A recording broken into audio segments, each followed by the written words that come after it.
Hey guys, it's Aaron and Vera from Rudy Visuals, and today we are checking out the new DJI Mic 3. Yeah, so this is an improvement over the very popular DJI Mic 2, and it's got some new features and improvements to some of the old ones, which we're going to go over in this video today. So currently we are in the beautiful New Forest in the south of England, as we thought we'd try out this microphone because we think it's going to be a really popular microphone for vloggers and content creators. So full disclosure, by the way, DJI did send us this microphone to review and keep, but as always, all thoughts and opinions are fully independent. So the microphone comes in this nice little pouch, and inside you get the charging case. And in this kit we have one receiver and two transmitters. We also have a little USB-C adapter to plug in the microphone to a phone. The microphone also comes with a few accessories, so we get a few cables, so use a USB-C to USB-C cable, a 3.5mm audio cable, and a few wind muffs, so you have two varieties. So they're just for different intensities of the wind. So we also get two magnets, and you can actually get rid of the clamp on the back of the mic. And the microphones themselves are magnetized, so you can literally plunk them anywhere you want.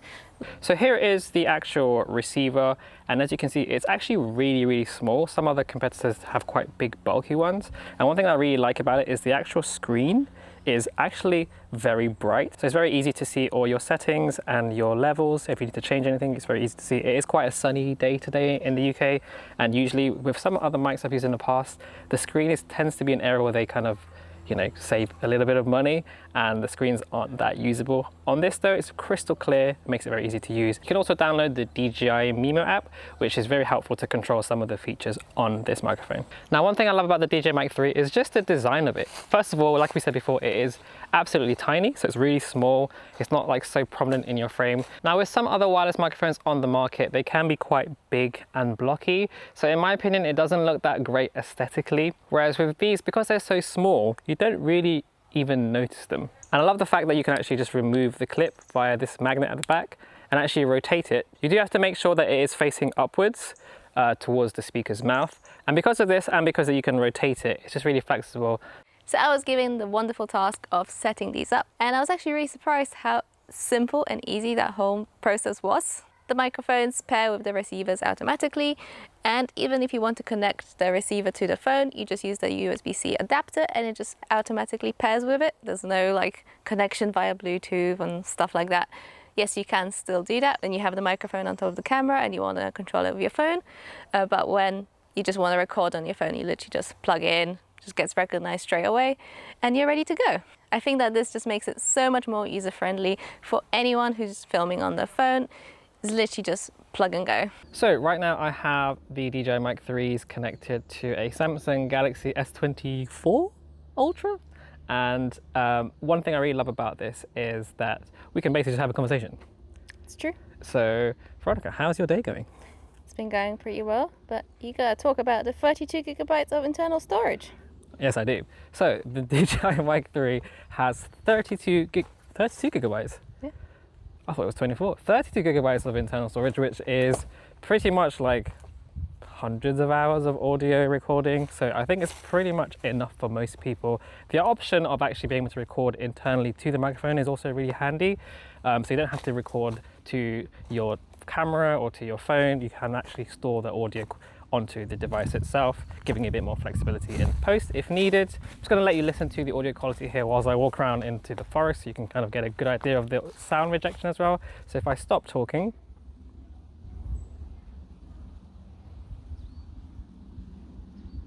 the self noise is pretty low. You probably will pick up a little bit of that wind and kind of ambient noise, but you don't want it to completely destroy the background as well, because you want a little bit of context of where you are, and I think it sounds pretty damn good.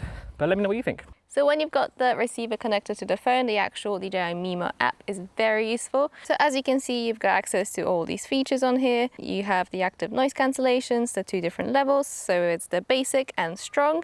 You have the different tone presets, the bright, regular and rich, which we'll demonstrate in a second. And you can also record onto the microphones from the phone as well, so you can kind of use them as a recorder if you're only capturing audio and not visuals. A really cool feature of the DJI Mic 3 is that it features all of these cool settings that are basically like auto settings for people who don't know, or maybe who don't want to do like fiddly stuff with audio in post. So it's basically like having like auto EQ, auto dynamics, and also auto denoiser. So we'll go through those settings now. So let's talk about adaptive gain control. So this is basically a setting that's a little bit like dynamics in the sense that it will automatically adjust the gain depending on how loud or how quiet an environment or how loud or quiet a person is who is talking. So I've just turned adaptive gain control on, so anything you're hearing from now on is with it. So what this means is, for example, if I talk very quietly, it should hopefully automatically hear that and adjust my voice to make it louder. And also at the same time, if I talk very loudly and making the audio clip, it should in theory bring down that volume down so it's making it not clip and make your footage unusable. So essentially what it's doing is doing auto dynamics for you. So now we're going to demonstrate to you the 3 different voice presets. So you have the regular, which you are hearing right now. There is rich and bright. And it's essentially like when you're in an EQ and it's just like a flat line. So we'll switch over to the rich tone now. And it sounds like what this is doing is that it's enhancing and increasing some of those lower tone areas. So for example, if you want to bring out some more bass and more richness in someone's voice, this is the preset to go for. Now, if you're interviewing someone who, for example, like Veronica, who has more of a tinny, trebly voice. Yes, that's me. I've got an absolutely squeaky voice, so this is quite handy to just try and introduce some of that bass. Yeah. Just bring it out. Yeah. Okay, now we'll move on to the bright tone. And this is basically the polar opposite of that. So this is useful for those people who have very, very bass heavy voices. And sometimes that overly strong bass can sound a little bit muddy in the mix. So using the bright tone basically enhances the opposite end of the spectrum, and you're giving them a little bit more treble in the higher end to bring out some of those brighter tones. So this is useful more for like male voices who you want to kind of give them more balance with. Whereas on female voices, you might not want to use that. You might want to go back to the rich tone. So basically having all these 3 options means that you can just kind of see what works for you and decide based on your preference.